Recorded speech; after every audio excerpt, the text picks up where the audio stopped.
스가랴서 1장 7절부터 마지막 21절 말씀까지.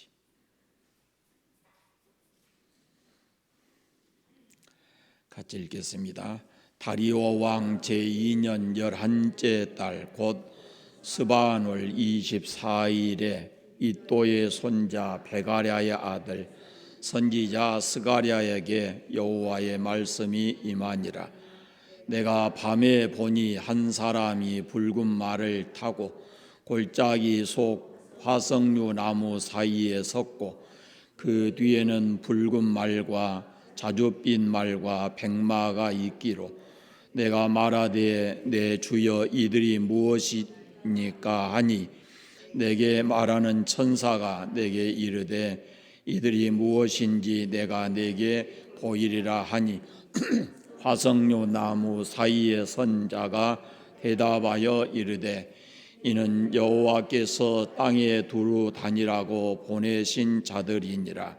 그들이 화석류 나무 사이에 선 여호와의 천사에게 말하되 우리가 땅에 두루 다녀 보니 온 땅이 평안하고 조용하더이다 하더라.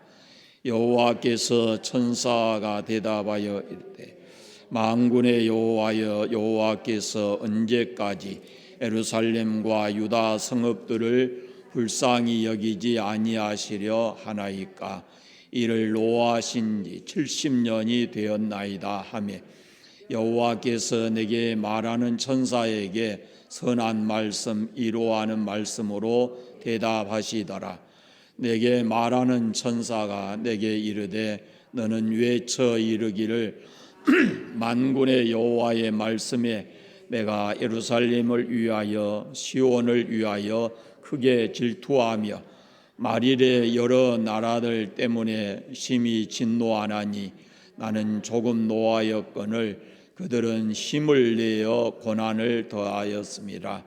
그러므로 여호와께서 이처럼 말하노라. 내가 불쌍히 여김으로 예루살렘에 돌아왔은즉 내 집이 그 가운데 건축되리니 예루살렘 위에 먹줄이 쳐지리라. 만군의 여호와의 말이니라.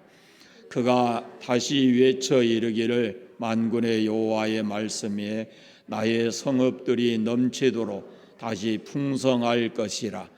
여호와가 다시 시온을 위로하며 다시 예루살렘을 태가리라 하라 하니라.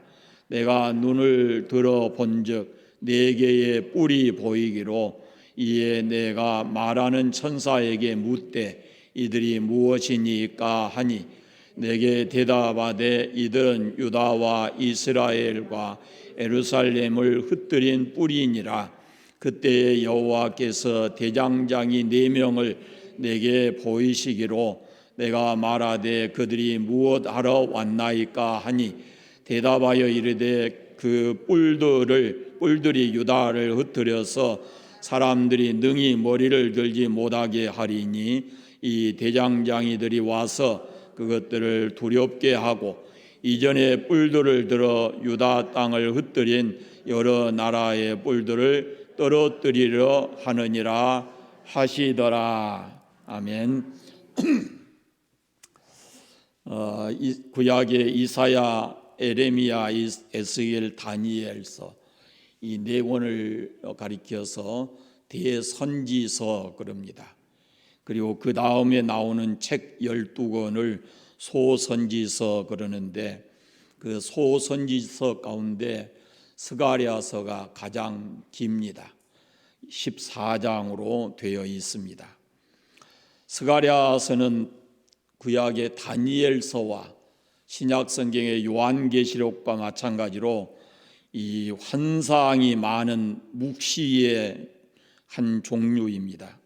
그래서 스가랴서의 특징이 예수 그리스도에 관한 그런 예언이 많다라는 그런 말씀입니다. 이 학개 선지자와 스가랴 선지자는 2달 사이에 같은 시대에 이렇게 예언을 한 선지자입니다. 학개 선지자보다 스가랴 선지자가 약 2달 후에 이렇게 선지자로 부름을 받습니다. 우리가 1장에서 지난주에 살펴보았는데 스가랴의 가족이 소개되어 있어요. 그리고 오늘 읽은 말씀에 보면은 스가랴 전체에 8개의 환상이 있어요. 스가랴가 본 8개의 환상이 있는데 그 중에 오늘 2개의 환상을 우리가 읽었습니다.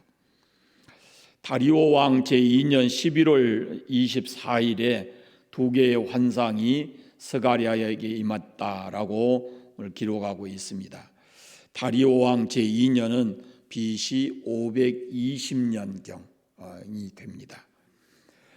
지난주에 스가랴를 이또의 손자 베가랴의 아들 이렇게 소개를 했죠. 근데 이 가족들의 이름이 굉장히 의미가 깊습니다. 스가랴는 하나님이 기억하신다라는 뜻이고, 그 아버지 베레가는 하나님이 축복하실 것이다라는 뜻이고, 할아버지 이또는 정해진 시간이 되면 그런 뜻입니다.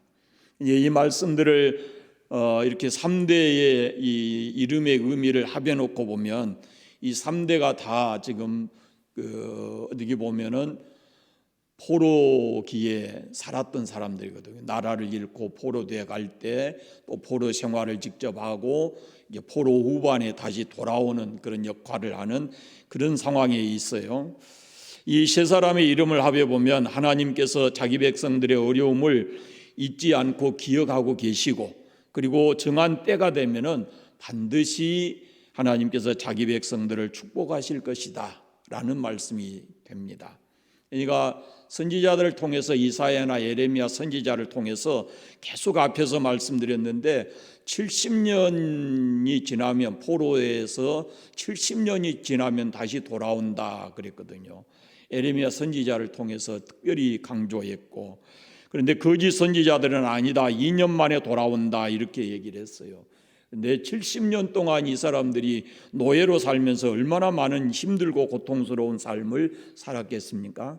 그런데 하나님께서는 그럼에도 자기 백성들의 그 고난을, 어려움을 잊지 않고 기억하고 계시고, 이게 때가 되면, 약속한 70년이 되면 다시금 그 백성들을 하나님께서 복을 주실 것이다 라는 약속을 하고 있는 겁니다. 이 말씀은 스가랴를 통해서 주신 말씀이 오늘 우리에게 그러면 어떤 의미가 있느냐라는 걸 생각해 보면 똑같습니다. 하나님 우리를 잊지 않으십니다. 우리의 모든 상황을 그분은 다 알고 기억하고 계십니다.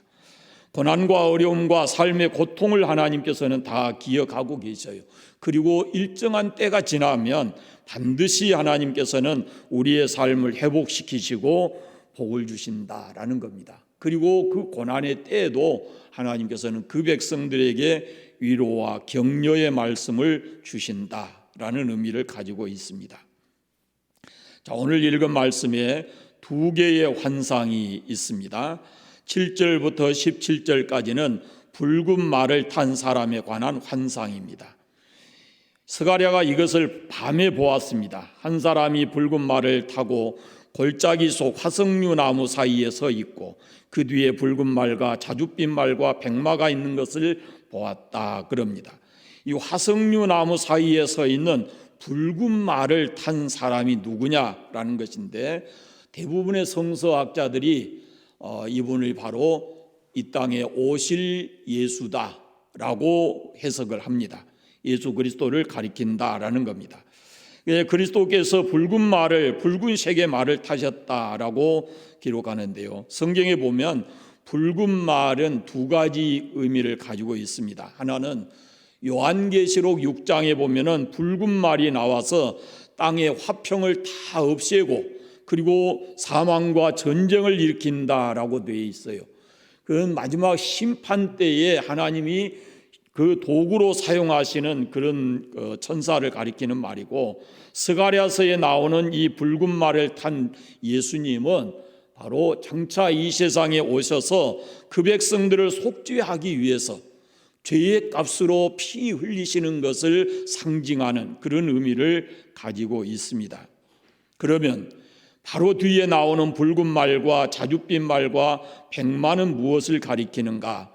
이건 선지자가, 스가랴 선지자가 자신을 인도한 그 천사에게 직접 물어봤어요.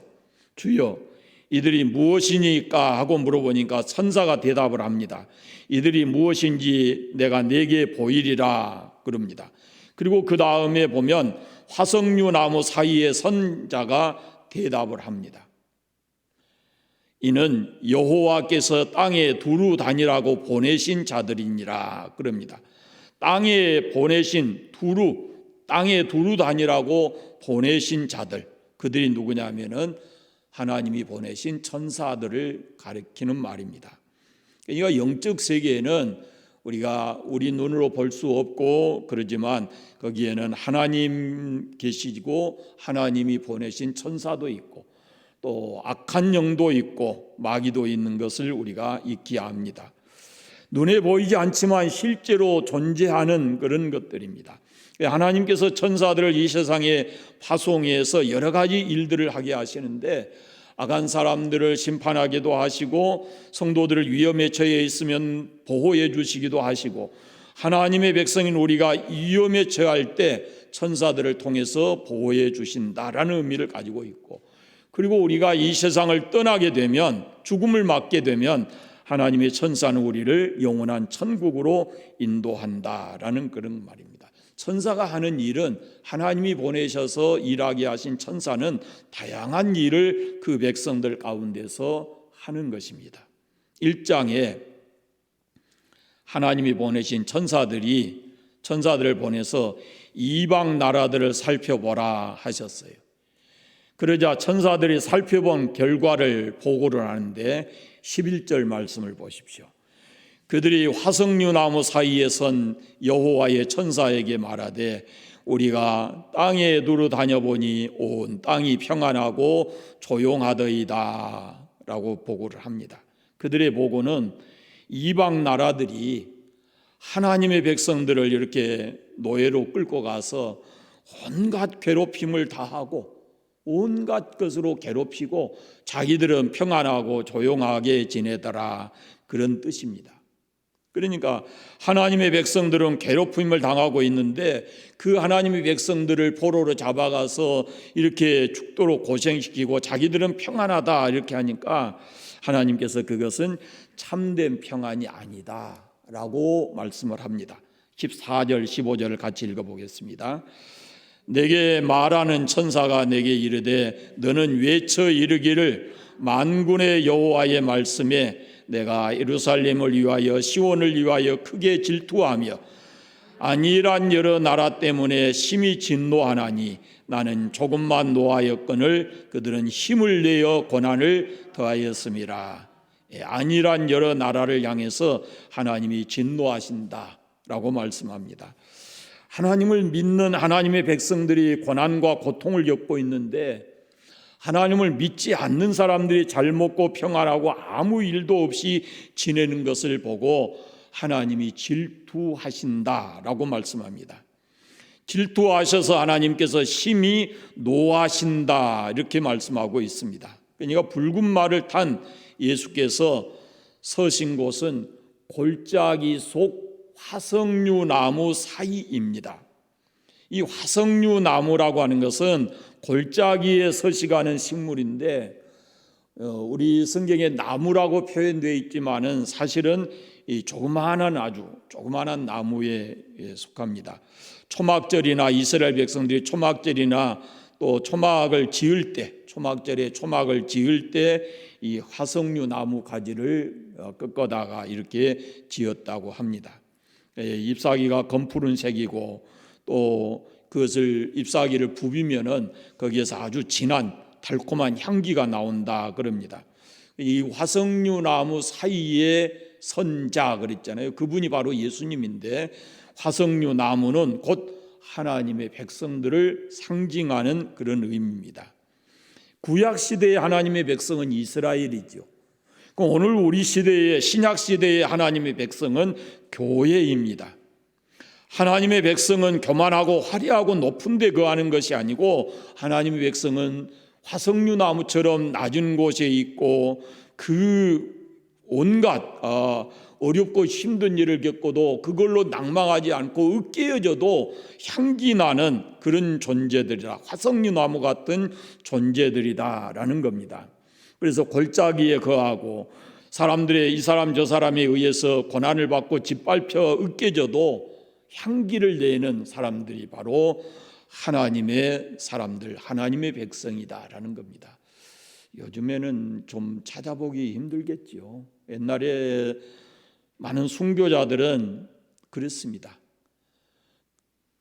어떻게 보면 세상적으로 존경받고 높임받고 최고로 좋은 직장에서 대접받으며 살아야 될 그런 만한 사람들인데 주 예수님 때문에 스스로 낮아지고 가장 낮은 곳을 가고 예수님이 이 땅에 말구이에 오셨듯이 가장 낮은 곳 미개한 나라에 가서 자신들의 삶을 짓누르고 그리고 사람들에 의해서 짓밟히고 으깨어져도 거기에 피를 쏟으면서도 그 나라에 아무 연고 없는 나라에 피를 쏟으면서도 끝까지 그리스도의 향기를 드러내는 그런 삶을 살았었거든요. 그런 사람들이 바로 화석류 나무와 같은 하나님의 백성들이다라는 말씀입니다.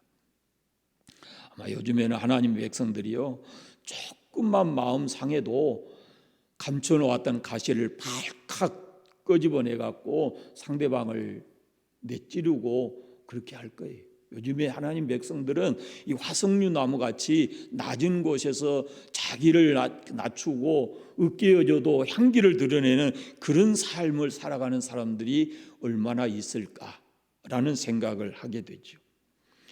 이렇게 하나님 백성들이 골짜기에서 환난을 당하고 오히려 박해한 이방 나라들은 평안하고 조용히 지내는 그 모습을 보고 12절에 천사라고 되어 있는데 이 화석류 나무의 사이에 선 그 사람은 바로 예수 그리스도를 가리킨다 그랬어요. 중보 기도를 합니다. 12절 말씀을 보시면 만군의 여호와여 여호와께서 언제까지 예루살렘과 유다 성읍들을 불쌍히 여기지 아니하시려 하나이까 이를 노하신 지 70년이 되었나이다 그럽니다. 이 하나님과 인간 사이에서 인간을 위해서 중보 기도를 하시는 분이 바로 한 분이 있습니다. 그분이 예수님이십니다. 우리가 보통 중보 기도라는 말을 표현을 하는데요.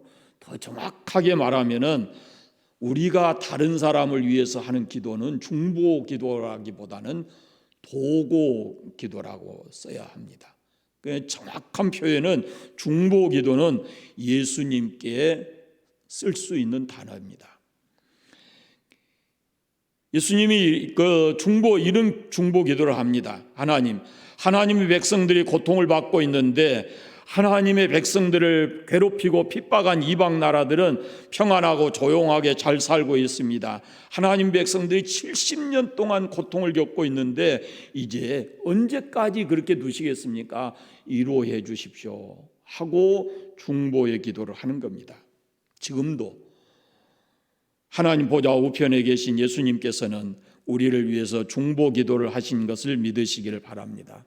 로마서 8장에 누가 정죄하리요 죽으실 뿐만 아니라 다시 살아나신 이는 그리스도 예수시니 그는 하나님 우편에 계신 자요 우리를 위하여 간구하시는 자신이라 그랬습니다.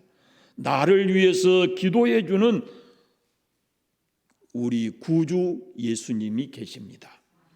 하나님의 아들이신 예수님께서 하나님의 보좌 우편에서 나를 위해서 우리를 위해서 지금도 중보 기도하고 계신다라고 말씀합니다. 예수님께서 중보 기도를 하시니까 성부 하나님께서 응답을 하십니다. 오늘 말씀해 보면은 이방 나라들에게 내가 심판하겠다, 내가 내 백성들을 위로하겠다 그렇게 말씀하세요. 그리고 하나님 말씀은 위로의 말씀입니다. 16절 17절입니다. 내가 불쌍히 여김으로 예루살렘이 돌아왔은즉 내 집이 그 가운데 건축될 것이다. 나의 성읍들이 넘치도록 다시 풍성하게 될 것이다. 내가 다시 시온을 위로하며 다시 예루살렘을 택할 것이다 라고 말씀합니다. 위로와 축복의 말씀을 해 주십니다. 가끔 우리는 하나님께서 나를 어떻게 보시고 무슨 말씀을 하실까 이렇게 생각들을 하는데 우리가 어렵고 힘든 상황에 있을 때 하나님께서 우리에게 위로하시고 격려하는 힘이 되는 말씀들을 우리에게 많이 주시는 겁니다. 여러분이 고난의 때에 성경을 펼쳐 읽으면 하나님께서 우리 눈에 확 들어오게 하시고 내가 붙잡고 평생 놓지 않도록 하시는 위로의 말씀, 그 생명의 말씀과 같은 것을 내 눈에 딱 들어오게 하시고 그걸 붙잡고 힘을 내고 살아가게 만드십니다. 저에게는 그런 말씀들이 수도 없이 많이 있습니다. 하나님께서 약속하신 대로 하나님의 백성이 예루살렘에 돌아와서 수룹바벨 성전을 짓습니다. BC 516년에 그 성전을 완공했어요. 그때 지어서 완공한 성전을 가리켜서 수룹바벨 성전이다 이렇게 얘기를 합니다. 하나님의 약속은 말씀대로 그대로 이루어졌고 하나님은 다시 예루살렘으로 돌아온 그 백성들에게 넘치도록 축복하시고 위로해 주셨습니다. 그게 첫 번째 스가랴가 본 환상이에요. 두 번째는 4개의 뿔과 4명의 대장장이의 환상을 봅니다. 18절 이후에 보면 스가랴가 4개의 뿔을 보았습니다. 내가 눈을 들어 본즉 네 뿔을 보이기로, 네 뿔이 보이기로. 그래서 천사에게 이들이 누구냐 물었어요. 이들은 유다와 이스라엘과 예루살렘을 흩뜨린 뿔이라 그럽니다. 그러니까 이 4개의 뿔은 정치적인 힘을 의미하는데 4개의 정치적인 힘이 하나님의 백성인 유다와 예루살렘을 이렇게 세계 만방으로 흩어놓았다 그런 뜻입니다. 이 이야기는 구약 성경에 아주 자주 등장합니다. 스가랴서뿐만 아니라 다니엘서에도 나오고 그렇습니다. 이 다니엘서 2장에 보면은 우리가 이미 다 알고 있는 사실이지만 느부갓네살 왕이 큰 신상의 꿈을 꿉니다. 그 꿈을 꾸고 나서 그걸 해석하려고 바벨론의 무당과 점쟁이들을 다 불러 모았지만 아무도 해석하지 못합니다. 그때 다니엘이 하나님의 계시로 그 꿈과 내용을 해석을 합니다. 머리는 순금이고 가슴과 두 팔은 은이고 배와 넓적다리는 노시고 종아리는 쇠인데 그 한쪽은 발이 얼마는 쇠고 얼마는 흑인 그런 신상에 대한 꿈, 그리고 그 꿈을 해석을 합니다. 금머리는 바벨론을, 은으로 된 두 팔은 메대와 파사를, 그리고 노수로 된 배와 넓적다리는 알렉산더 대왕이 이끄는 헬라 시대를, 그리고 쇠로 된 다리와 발은 로마 제국을 가리킨다라고 해석을 합니다. 그러면서 영광은 점점 약해지고 강도는 점점 강해지는 역사의 발전 상황에 대해서 설명을 해요. 그리고 다니엘서 7장에도 보면은 이와 비슷한 내용이 나와요. 바다에서 나온 4 짐승이 있습니다. 요한계시록에도 같은 내용이 나와요. 바다에서 나온 짐승은 교회를 해롭게 하는 정치 세력을 가리키는데 바다에서 나온 4 짐승 중에 첫째는 독수리 날개를 달고 있는 사자의 형상으로 나옵니다. 이 짐승은 바벨론 왕 느부갓네살을 가리키는 것이고, 둘째 짐승은 몸이 기울어진 곰인데, 이 기울어졌다라는 것은 강한 쪽으로 기댔다라는 의미예요. 그것은 두 나라가 서로 연합했다는 뜻을 가지고 있습니다. 그러니까 강한 나라는 파사고 약한 나라는 메대인데 이 메대와 파사가 연합해서 이제 한 연합국을 이룹니다. 그것이 나중에는 페르시아로 이렇게 지칭이 됩니다. 세 번째 짐승은 머리가 4개이고 날개가 4개인 표범인데, 이것은 32살에 전 세계를 통일하려고 했던 알렉산더 대왕, 헬라의 시대를 가리키는 것이고 알렉산더 대왕을 가리킵니다. 넷째 짐승은 이빨이 철로 되어 있는데 10개의 뿔이 달린 짐승인데 이것은 로마를 상징한다라고 요한계시록에는 기록하고 있습니다. 다니엘서 2장이나 7장 그리고 이 스가랴서 1장에 나오는 이 뿔은 같은 의미를 가지고 있어요. 이 요엘서 1장에도 같은 의미의 내용을 담고 있습니다. 선지자를 통해서 주신 말씀에 보면 팥종이가 남긴 것을 메뚜기가 먹고, 메뚜기가 남긴 것을 늑이 먹고, 늑이 남긴 것을 황충이 먹었다, 이렇게 되어 있습니다. 그러니까 팥종이, 메뚜기, 늑이, 황충 이렇게 되어 있는데, 이 네 개의 곤충을 들어오는 것은, 이것은 네 개의 강대국을 상징하는 겁니다. 그래서 남겨놓은 것도 이렇게 뒤따라 이렇게 나오는 거예요. 하나님께서 이 네 뿔을 보이시더니 이어서 대장장 4명을 보이십니다. 그들이 뭐하러 왔나이까? 라고 스가랴 선지자가 물으니까 이 대장장이들이 와서 그것들을 두렵게 하고 여러 나라의 뿔들을 떨어뜨리려 한다 그럽니다. 그 뿔들을 떨어뜨리려 한다고. 하나님께서 네 뿔을 멸망시킬 대장장이를 준비하신다라는 그런 말씀입니다.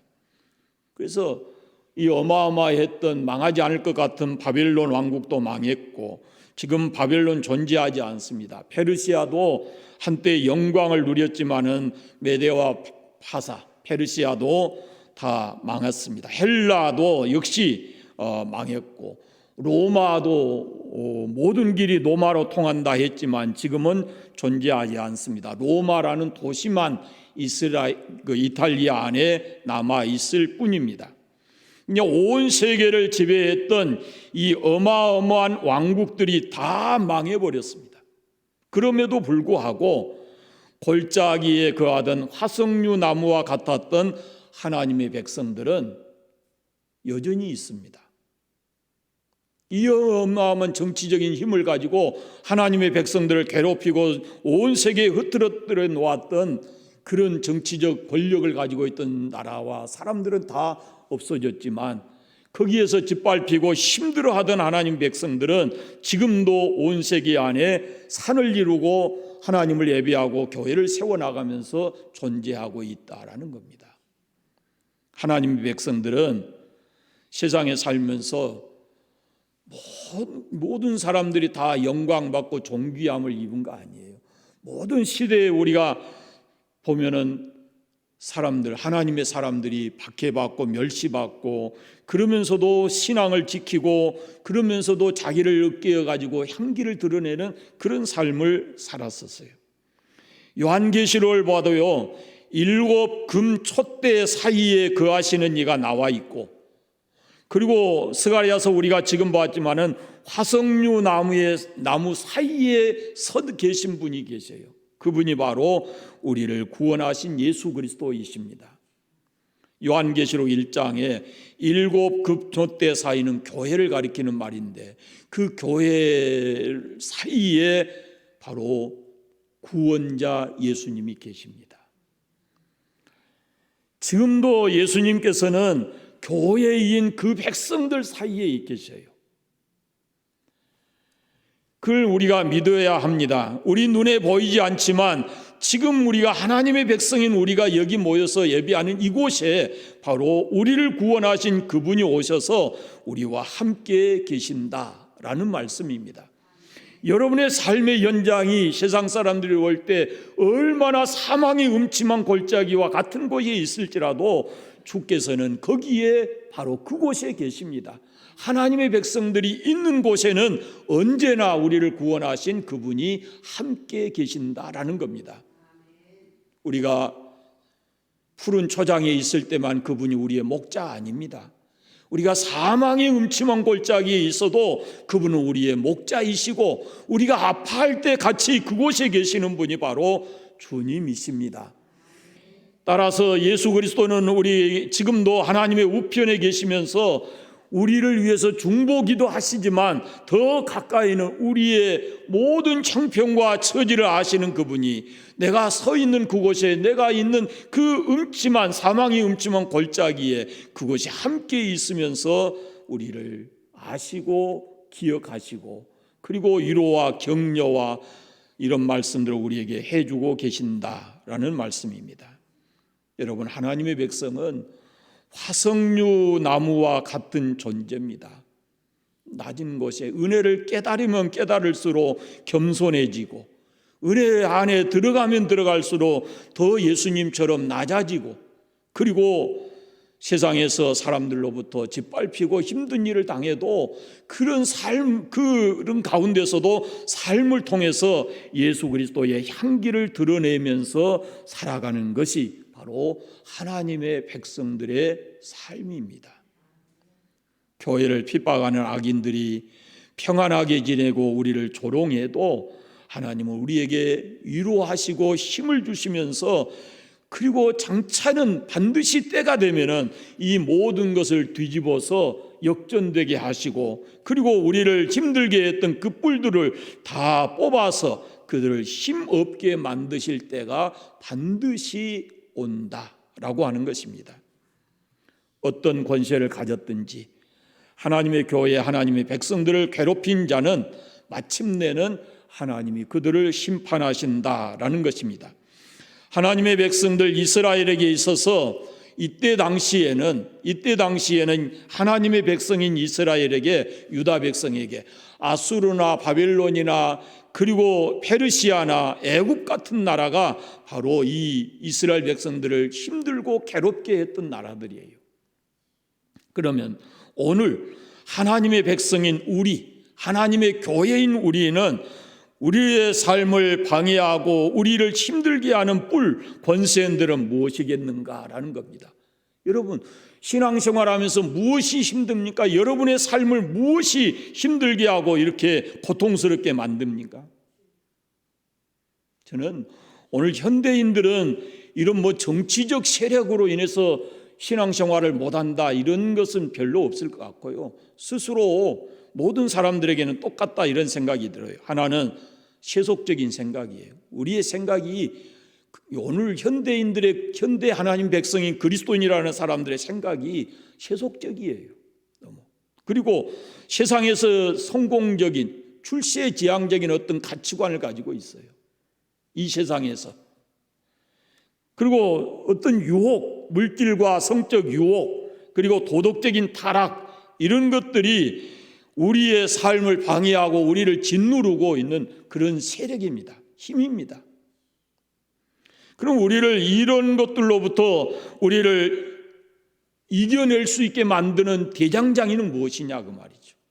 그것은 우리가 아무리 이런 힘이 우리에게 이렇게 우리를 무너뜨리려고 할지라도 우리가 이 네 가지 것이 바로 돼 있으면 우리는 결코 무너지지 않고 하나님의 백성으로서 온전한 삶을 살아갈 수가 있습니다. 그것이 뭔가? 하나님의 말씀입니다. 기도입니다. 영적인 훈련입니다. 바른 예배 생활입니다. 이 네 가지가 확실하게 돼 있으면 반드시 우리는 믿음으로 승리하는 하나님의 백성들이 될 것이고, 세상에 어떤 힘이 우리에게 와서 세속적인 사상이라든지 지향적인 가치관이라든지 물질과 성적인 유혹이 온다든지 도덕적 타락에 대한 어떤 도전이 와도 우리가 이 네 가지만 확실하게 세워져 있으면 우리는 반드시 하나님의 백성으로서 승리하는 삶을 살아갈 수가 있습니다. 하나님께서는 우리를 사랑하십니다. 예수님께서는 우리를 사랑하셔서 물과 피를 다 쏟으시기까지 우리를 사랑하셨습니다. 그리고 우리에게 말씀하십니다. 너가 십자가 붙들고 살아가면서 힘들고 어려울 때가 있느냐? 그때 나를 향해서 부르라. 환난 날에 나를 부르라. 내가 너를 건질 것이니 네가 나를 영화롭게 하리로다. 이렇게 말씀하십니다. 여러분 상황이 지금 어떤 골짜기와 같이 깊은 곳에 떨어져 있다 할지라도 주께서 다 아십니다. 기억하시고, 그리고 때가 되면은 반드시 다시 그 모든 삶을 회복시키시고 넘치도록 복을 주신다라는 하나님의 약속을 믿으시기를 바랍니다. 우리의 정체성을 잊지 맙시다. 우리는 구원받은 하나님의 백성입니다. 그래서 세상에 살면서 이 세상에서의 성공 지향적인 가치관을 갖지 말고 하나님의 백성으로서의 바른 정체성과 가치관을 가지고 세상을 살아가야 합니다. 그러다가 어려움 당하면 주께서 우리에게 그 어려운 삶을 통해서도 향기를 드러내라고 주신 삶인 줄 믿고 하나님 의지하게 되면 그분이 우리에게 새로운 삶을 허락해 주실 줄로 믿습니다. 화석류 나무 같은 존재, 하나님의 백성으로서의 삶을 살아가시기를 바랍니다. 기도하겠습니다. 하나님 감사합니다. 오늘 우리 시대에 하나님이 우리에게 원하시는 삶이 무엇인지 말씀을 통해서 우리로 하여금 깨닫게 하시고 우리가 언제 어디에 있든지 하나님의 백성답게 살아가는 저희들 되게 해주시기를 원하옵고 기도합니다. 우리가 하나님의 백성인데 잘못된 생각과 가치관을 가지고 우리가 세상을 살아가고 있는 것은 아닌지 우리 자신을 돌아보게 하시고 하나님의 백성답게 말씀과 기도와 영적 훈련과 예배 생활을 잘함으로 우리가 견고한 신앙을 가지고 어떤 유혹 앞에서도 흔들리지 않고 믿음으로 승리하는 삶을 살아가게 해주시기를 간절히 원하옵고 기도합니다. 또한 우리의 삶이 어렵고 힘들어도 낭망하지 않고 그 삶을 통해서 예수 그리스도의 향기를 드러내는 저희들 되게 하여 주옵소서.